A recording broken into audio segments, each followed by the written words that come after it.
2026 भारतीय प्रजासत्ताक दिन 77वा प्रजासत्ताक दिन देशभरामध्ये मोठ्या आनंदाने आयोजित आहे. दरवर्षी प्रमाणे यंदाही साजरा होतो. प्रथमतः धम्मचक्र समाज राष्ट्रीय विचारकडनं या दिवसाचं औचित्य साधून महाबोधी विहारासाठी येथे आपण एक छोटासाही कार्यक्रम या ठिकाणी आयोजित केलेला आहे. या कार्यक्रमाच्या अनुषंगाने डॉक्टर बाबासाहेब आंबेडकर यांनी अति परिश्रम घेऊन 2 वर्ष 11 महिने आणि 18 दिवस या कालावधीत त्या भारताला अर्पण करण्यात आलं स्वतःवर. या महाबोधी विहाराच्या या प्रांगणामध्ये या विहारामध्ये आपण प्रथमतः दृश्यासाठी पंचशीलन ग्रहण करून मग या भारतीय संविधानाच्या पुस्तकाचं आपण वाचन करूया. तेव्हा सर्वांनी छातीशी हात जोडावं आणि सामूहिकरित्या दृश्य आणि पंचशीलन आपण ग्रहण करायचं आहे. नमो तस्सा भगवतो अरहतो सम्मा संबुद्धस्स. नमो तस्सा भगवतो अरहतो सम्मा संबुद्धस्स. नमो तस्सा भगवतो अरहतो सम्मा संबुद्धस्स.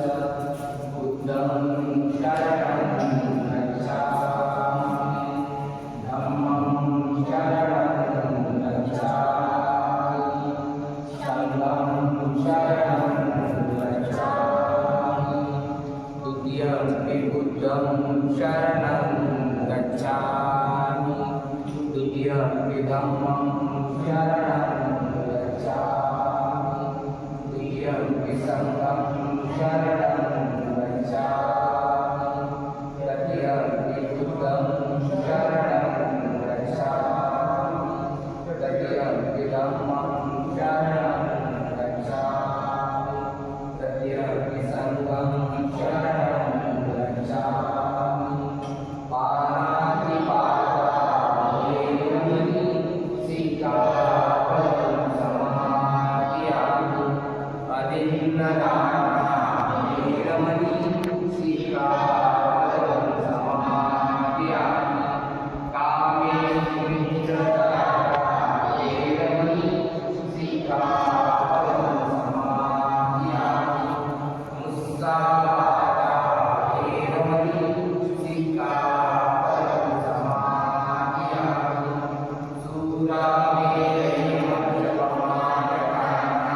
वेरमणि सिक्खापदं समादियामि. रत्ति मे शरणं वयं, बुद्धो मे शरणं वयम्, एकेन सत्यवचेन होतु मे शरणं. रत्ति मे शरणं वयं, धम्मो मे शरणं वयम्, एकेन सत्यवचेन होतु मे शरणं. रत्ति मे शरणं वयं, संघो मे शरणं वयम्, एकेन सत्यवचेन होतु मे शरणं. सपपाससागरं सुखसंपदा सचितवयोधनं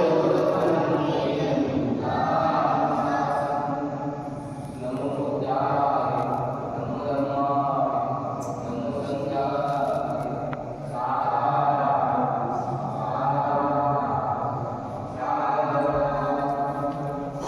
साधु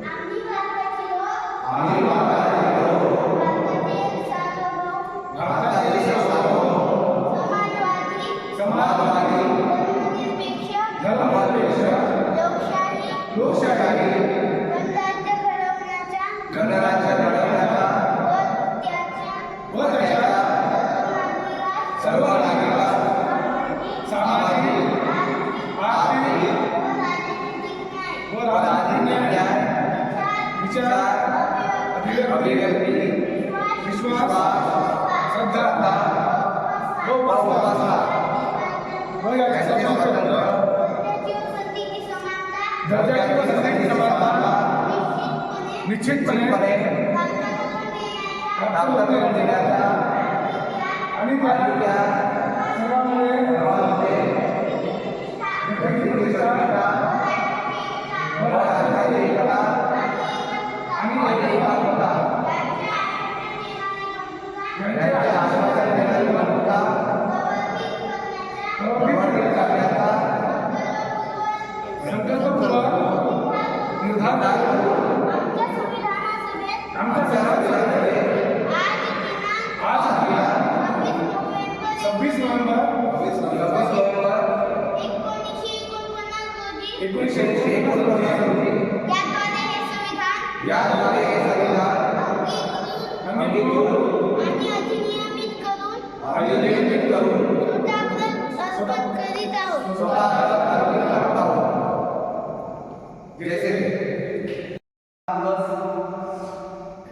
आपण साजरा करूया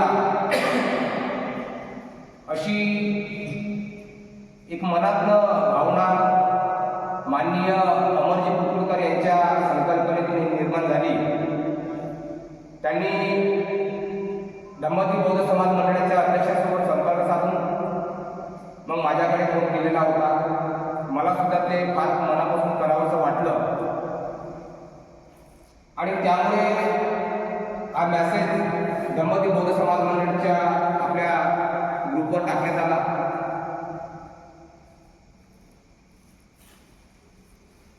ही सुरुवात आहे आणि हा दिवस खरोखरच आपण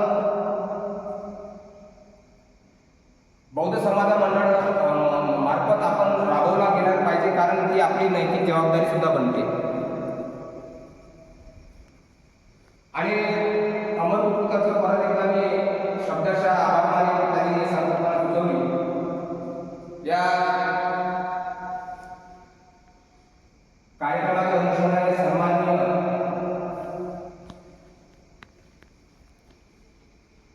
खोब्रागडे सर, आपल्यास मी या ठिकाणी पाचारण करतो की आपण या ठिकाणी यावं आणि आम्हा उपस्थितांना या कार्यक्रमाच्या निमित्ताने मार्गदर्शन करावं असं आपण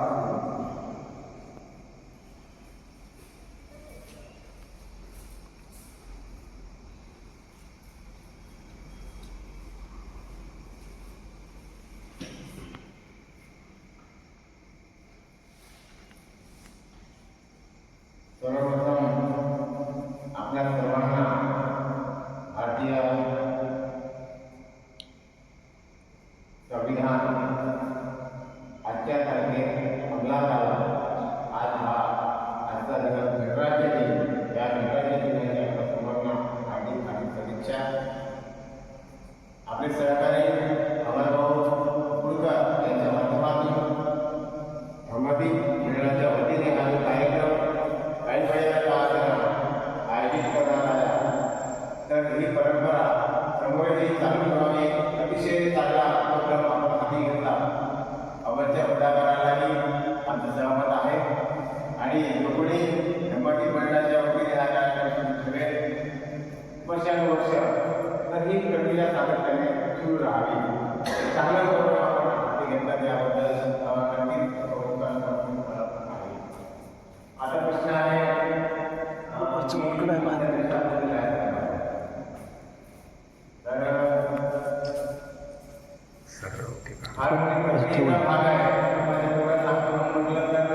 वेळ जाईल तर तेवढं न जाता काही ठळक गोष्टीकडे मी आपलं लक्ष वेधू इच्छितो.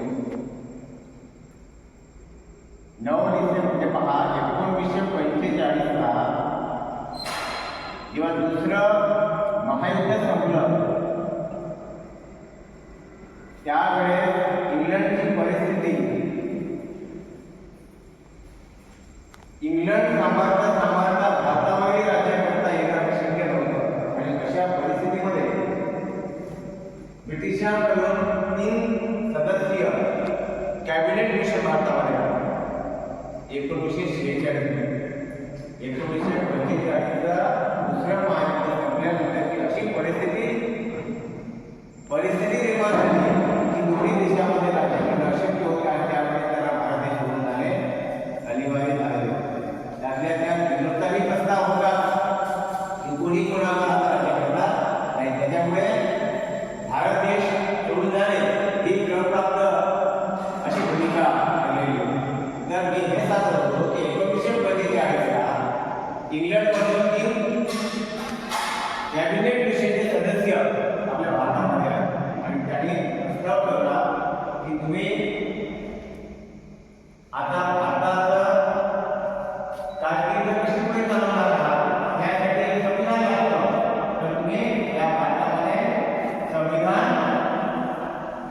चालवण्याच्या संबंधाने संविधान लिहिण्याच्या प्रक्रियेवर आपण गंभीरपणे विचार करावा, कारण आम्ही मला जाणारच आहोत असं 2046 मध्ये 3 सदस्यीय कॅबिनेट मिशन भारतातील लोकांना नोटीस दिली आणि मग त्यावेळेस या हालचाली सुरू झाल्या संविधान सभेत. आणि मग त्या अनुषंगाने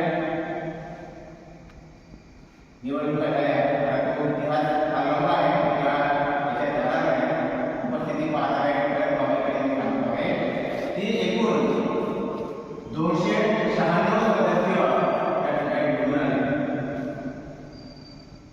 आणि पहिला जो दिवस होता 9 डिसेंबर 1946 ला प्रत्यक्ष संविधान सभेची पहिली बैठक निवडून आल्यानंतर 9 डिसेंबर 1946 ला संविधान सभेची प्रत्यक्ष काम करण्याचा पहिला आणि त्यावेळेस 296 सदस्य उपस्थित राहावं निवडून आले होते.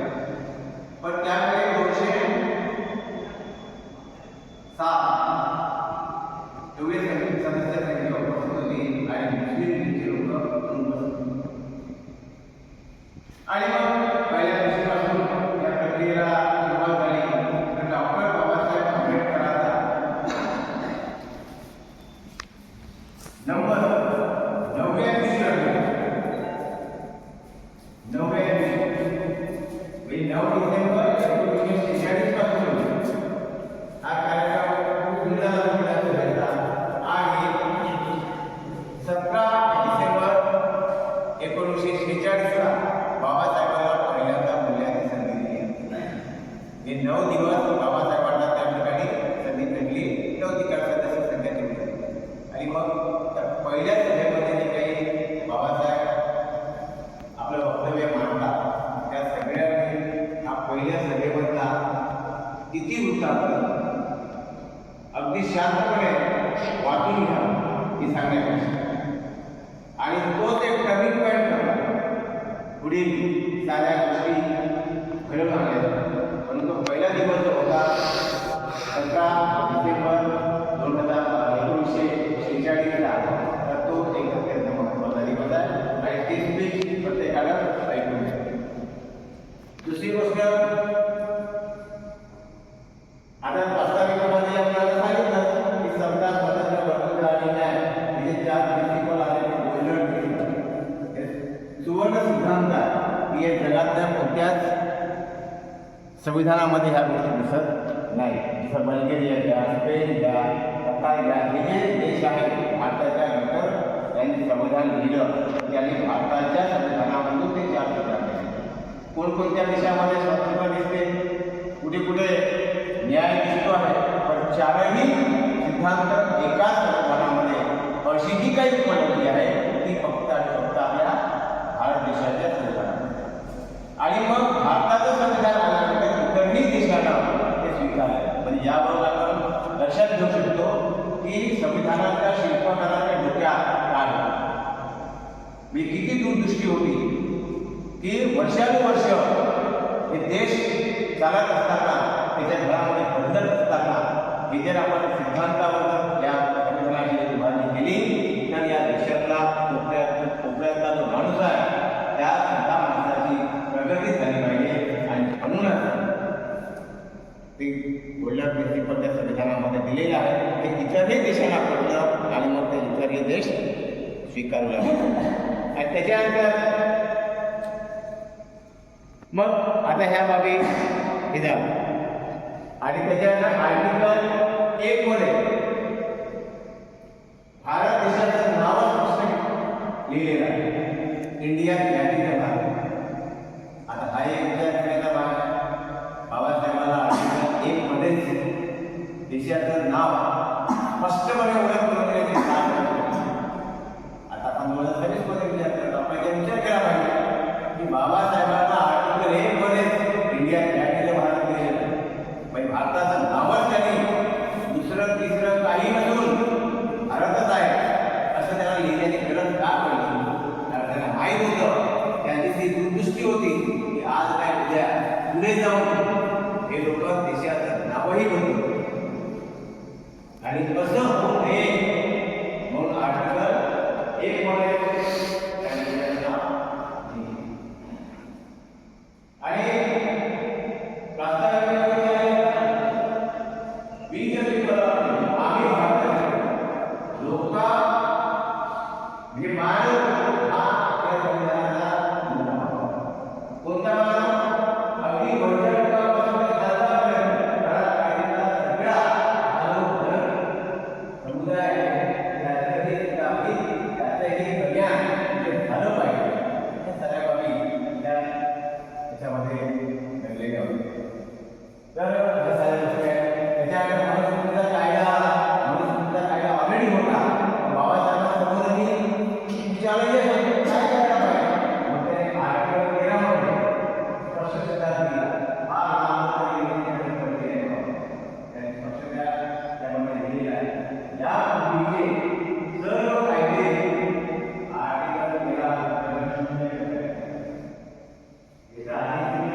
संसद, न्यायपालिका, कार्यपालिका,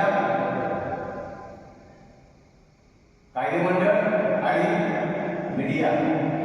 संसद, न्यायपालिका, कार्यपालिका, कायदेमंडळ आणि मीडिया असे 4 पिलर आहेत. या 4ही पिलरवर लोकशाहीच्या दृष्टिकोनापासून पाहिलं तर आम्ही या देशातले जे मूलरहिवासी आहोत, म्हणजे SC, ST, NT, OBC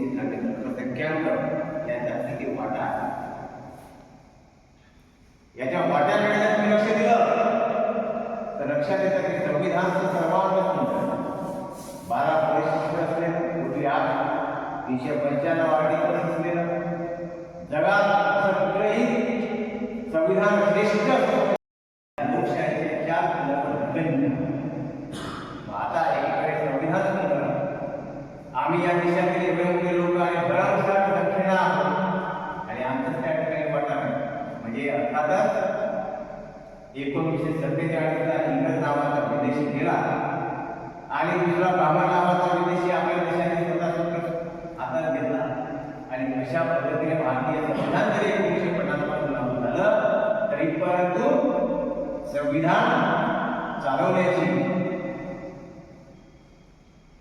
हे कोणाच्या हातात असते, जे लोक निवडून जातात त्यांच्या हातात असते. आणि म्हणूनच पहिल्याच निवडणुकीला 1952च्या निवडणुकीला तिथे जर तुम्ही लक्ष केंद्रित केलं तर कुणाला कमी टाकायच्या आणि कुणाला पहिल्यांदा संधी भेटली तर हे सुद्धा तिथेच बदलल्या गेलं. कारण वारंवार त्यांना संधी भेटली आणि मग ते कब्बल मग 60% तिकिटा ब्राह्मण लोकांना वाढण्यात आला आणि त्यावर जास्तीत जास्त त्याच लोकांना त्या ठिकाणी संधी भेटली आणि मग ते गवर्नमेंट आणि सगळे पुढे पुढे करतात. अशा पद्धतीने लोकशाहीच्या 4ही पिंडीवर त्यांनी पूर्णतः कब्जा केलेला आहे. आणि आता आम्ही इकडे फार मोठ्या गोष्टी करतो, पण लोकशाहीचे जे मेन पिलर आहे ते त्यांनी कब्जा करून ठेवलं आणि परंतु तरी आम्ही आपल्या देशात बसून आहोत. वेगवेगळ्या पद्धतीने मत मांडत, विचार मांडत आणि वाटचाल करीत आहोत. परंतु या 4ही पिलरवर जेव्हा ते कब्जा करून आहे तर अशा परिस्थितीमध्ये त्यांना कसं पायउतार करता येईल आणि संविधानाचं सुरक्षा कशी करता येईल, आपला देश कसा आपल्या हातात घेता येईल, हे फार मोठे चॅलेंज आहे. याच्यावर आपण फोकस करत जी व्यवस्था आमच्या मानवतेवर बसून आहे, जी व्यवस्था आमच्या संविधानावर हाती आहे, जी व्यवस्था विदेशी आहे, जी भारताची नाही, ती व्यवस्था पूर्णपणे सगळ्या बाबी आपल्या हातात घेते आहे आणि आम्ही ही जनता मुकाट्याने सहन करत असून मग लढाचं होते पुणे हा घरापासून हा संघर्ष पुणे मग तो कोणता लढा आहे? उपेक्षित असलेले लोक आहे, जे वंचित असलेले लोक आहे, त्या लोकांच्या विचारधारेमध्ये बदल करण्यासाठी म्हणजे हे जे व्यवस्था आहे ही व्यवस्था बदलवण्यासाठी पुणे ऑपरेटरचा प्राणांतिक संघर्ष होता. प्राणांतिक संघर्ष होता आणि त्या प्राणांतिक संघर्षाचे आपण प्रोडक्ट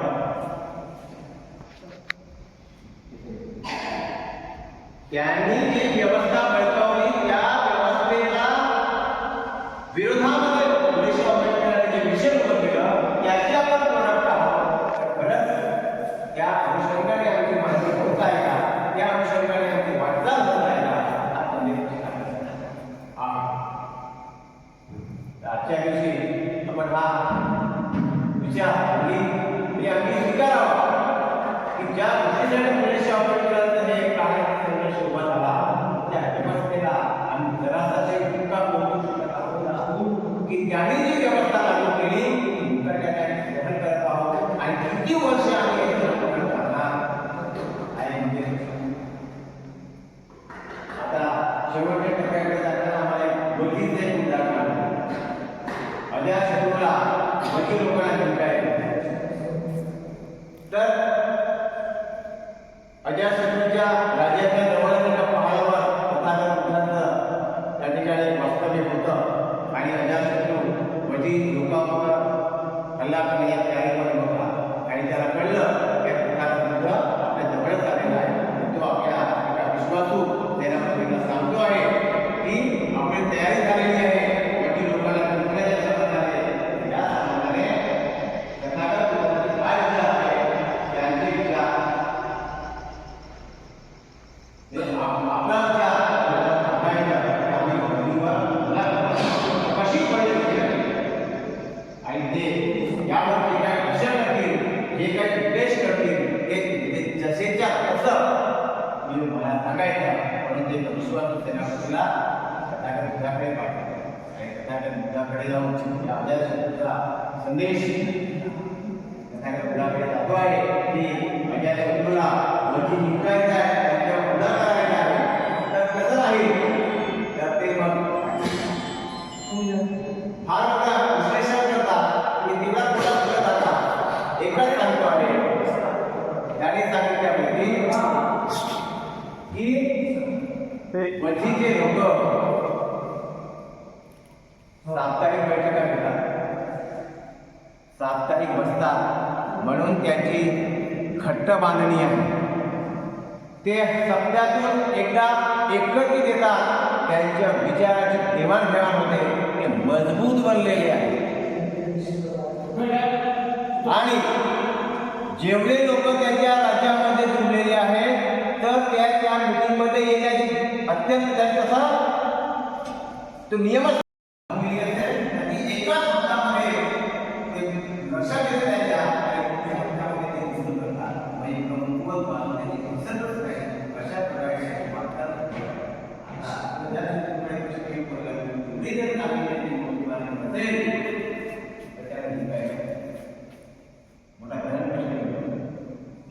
आणि मग त्याच्यावरही त्याचे सोल्युशन काढतात. हे जे एकजूटपणा आज एकत्रितपणा याला फोडल्याशिवाय, याला अलग अलग केल्याशिवाय त्याला जिंकता येणं शक्य नाही. आणि म्हणून मग ते त्याच्यावर काम करतात आणि ते एकत्रित असलेल्या लोकांवर शेवटी विष काढणं सुरू करतात. आणि या एक संघटनेला आपण संघ शेवटी वैचारिक लेवलवर अलग अलग होतो आहे, विभागतो आहे आणि विभागल्यानंतर मग त्यांच्या खुला करतो आणि त्याचा राज्य जिंकतो. तर हा इतिहास आपण इतिहासातून धडा घेऊन वर्तमानात त्याची बांधणी केली पाहिजे. विदेशी कोम आपल्या हाताला आपल्या या देशावर हावी होत आहे, त्याचे दुष्परिणाम आपल्यापर्यंत पोहोचले आणि खास करून आपल्याला त्यांच्या विरोधामध्ये का लढायचा आहे. फुलेशाह आंबेडकरांनी जो संघर्ष उभा केला त्याचे फायदे आपल्याला, आपण त्याच्या विषयाचे लाभार्थी झालो म्हणून ही आपली गरज आहे. मग ती जर आपली गरज आहे तर मग उदाहरणार्थ इकडे आपल्याकडे इतिहासही सांगतो की अशा अशा पद्धतीने आपली अधोगती होत आहे, अशा अशा पद्धतीने आपले पतन झाले आहे. तर मग या इतिहासाच्या ग्रंथातून वर्तमानात त्याच्यावर आपण सुंदर बोलू शकतात, त्यांचा अभ्यास पण झालेला आहे. आणि खरंच त्यांनी जी चिंता या आष्टी नगरासाठी व्यक्त केलेली आहे, नव्हे तर देशाच्या एकूण राजकीय म्हणा, सामाजिक, आर्थिक या सर्व बाबींवर त्यांनी त्या पैलूवर त्यांनी आपले विचार ठेवलेले आहेत.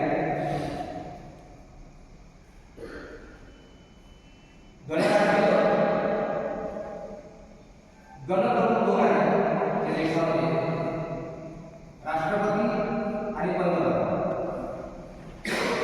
म्हणून या देशाला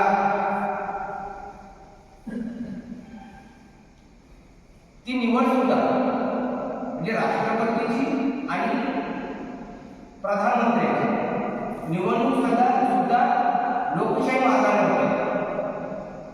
ही इतर देशांसारखी घोषित होत नाही. या ठिकाणी निवडणूक पद्धतीने सुद्धा राष्ट्रपती निवडल्या जातात. अतिशय विचारपूर्वक मंथन करून अपेक्षित या भारतीय समाज व्यवस्थेला अपेक्षित व्यक्तीला मूल्य मानून या संविधानाचे निर्माण झाले. पण हे संविधान वाचवणं, आज संविधान पायदळी उडवलं जाते. समाजवादी, धर्मनिरपेक्ष राज्य घडवताना आज देश कुठेतरी समाजवादाकडून भांडवलशाहीकडे आणि लोकशाहीकडून हुकुमशाहीकडे जाताना दिसतो आहे. आणि सरांनी म्हटल्याप्रमाणे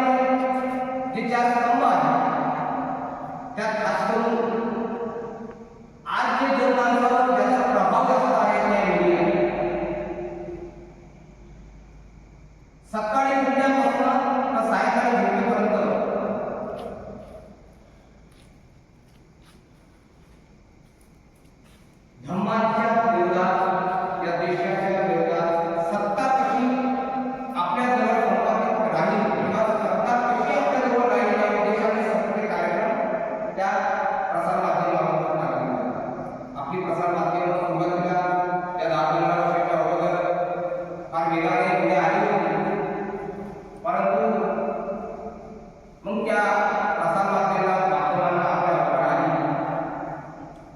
जशी ओळख त्या प्रसारमाध्यमांना आली तशी चौकड आपल्या आजच्या राजकीय चळवळीला आली.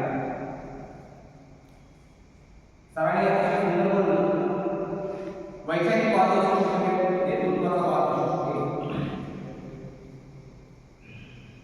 पण वाद आहे म्हणून तीन गोष्टी महत्वाच्या आहेत. वाद, संवाद आणि सुसंवाद.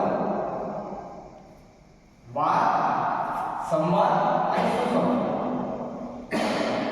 वैचारिक वाद आहे, नेतृत्ववाद आहे, काय हरकत नाही, पण आपल्या संवाद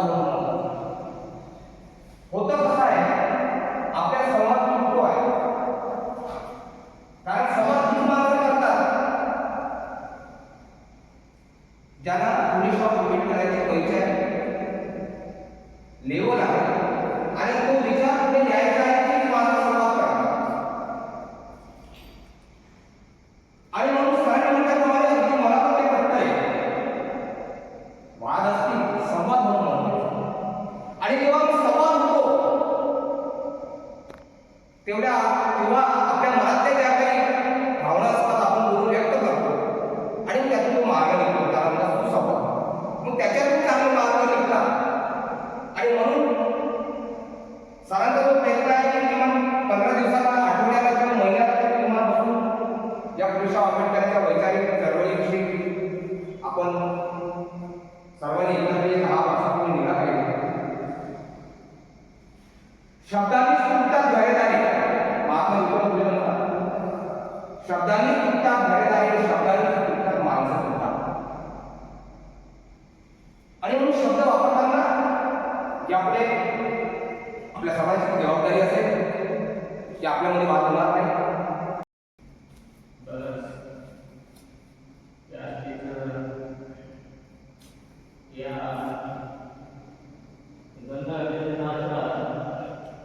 तिथे आजपर्यंत कुठलाही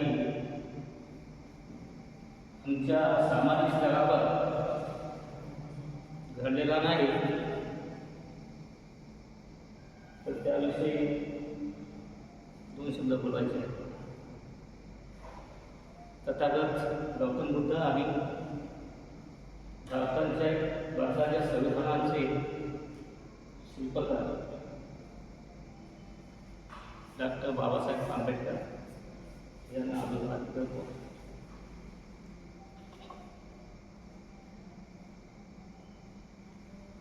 संविधान हे 26 जानेवारी 1950 अव्यवहार सुरू आहे. भारतामध्ये या संविधानाद्वारे आपल्याला न्याय, समता, स्वातंत्र्य, बंधुता इत्यादी मानवी मूल्ये मिळतात. त्यामध्ये आज जसं आता TV पाहताना असं जाणवलं मला की नाशिक येथील पालकमंत्री असते जो काही हा गणराज्य दिनाचा कार्यक्रम चालू होता आणि तिथे सर्वच नाशिक जिल्ह्यातील जनता, कर्मचारी, कवायत, परेड जे काही होते ते आणि त्याच्या बंदोबस्तासाठी कार्यरत असलेले कर्मचारी सुद्धा होते.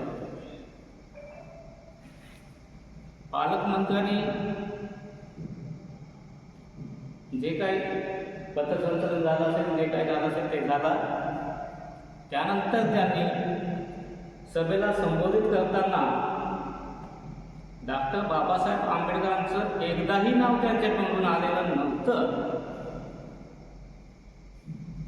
या रागाच्या भरात तिथे उपस्थित असलेली वनकर्मचारी, वनरक्षक माधवी जाधव या महिलेने तिच्या तळपायाची आग मस्तकात गेल्यासारखं वाटलं तिला आणि ती सरळ स्टेजचा पकडली आणि तिथे जाब विचारून मला माहीत नाही, मला 2 शब्द सांगायचे आहेत. आजच स्वातंत्र्य मला मूलभूत अधिकाराच्या अंतर्गत मला 2 शब्द सांगायचे आहेत असे म्हणून तिने माईक देण्यासाठी विनंती केली असता त्या माधवी जाधवांना माईकसुद्धा देण्यात आलेला नाही.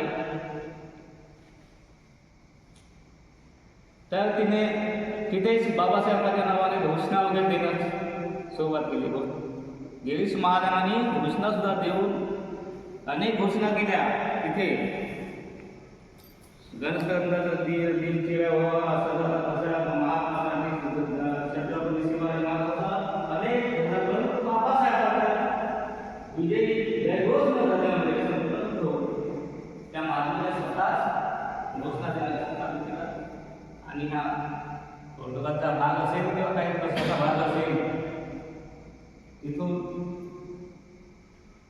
तिला आज हल्ली आतापर्यंत त्या वाडी पोलीस स्टेशनमध्ये ते आहे.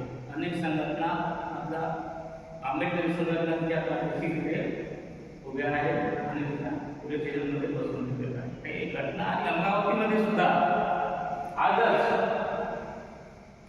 बाबासाहेब आंबेडकरांना फोटो न लावल्यामुळे वास्तविक हा संविधान